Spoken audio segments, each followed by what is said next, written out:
Welcome back to OU Nightly. We're tracking some severe weather possibly in our area tomorrow. There is a factor that we're taking into account into this forecast, which is making it a little tricky, and that's an atmospheric cap. And what a cap is, it's basically a level in the atmosphere that prevents storms and the energy for storms to make it to those higher levels to produce some thunderstorms. So here's a little diagram right here. There's a warmer layer of air between cool air above and cool air below, and that prevents that moisture making it up and prevents those clouds from forming in thunderstorms. So in tomorrow's forecast, what we're going to watch closely is to see whether or not it heats up enough tomorrow to break that atmospheric cap where we could see the development of some thunderstorms. And because we have those ingredients in place, some of those storms could be severe. So when we break the cap, the ingredients for that, we need daytime heating, and then the frontal boundary, we're watching a dry line that's going to move through tomorrow, and that's going to be our initiating factor for those storms if they can break that cap. And that's why this severe weather risk tomorrow is so eastward. We're just on the cusp of that. So it's a very conditional threat tomorrow. Norman, Oklahoma City, Tulsa, Muskogee, McAllister, all areas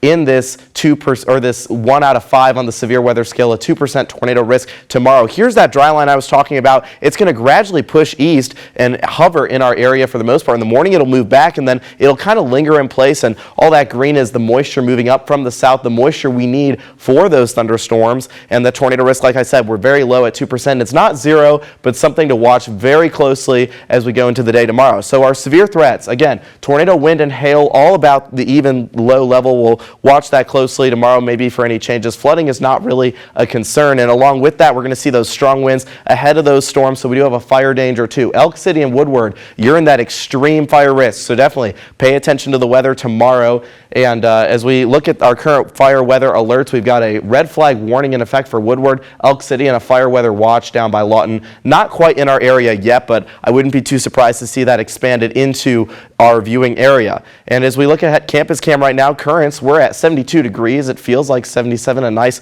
night out there. So enjoy it before our next system. We'll get down to 57, those breezy conditions lingering with us. Wednesday, we'll bounce back up to 80 degrees before those storms. So it's definitely going to feel like summer out there. And to recap on our 7-day, we're at 80 on Wednesday. Then we see that severe weather risk also on Thursday. Right now in a level 1 out of 5, we could see that bump up to a level 2. And then we'll see a cold front come through on Friday, a little bit of a rain chance. Saturday we'll be at 63. Sunday, 62, St. Patrick's Day. It'll be nice out there. Enjoy the weather. And then next week we're going to see that little bit of a cool down before we warm back up again gradually. We're in the low 60s on Tuesday, but overall a nice forecast on the way.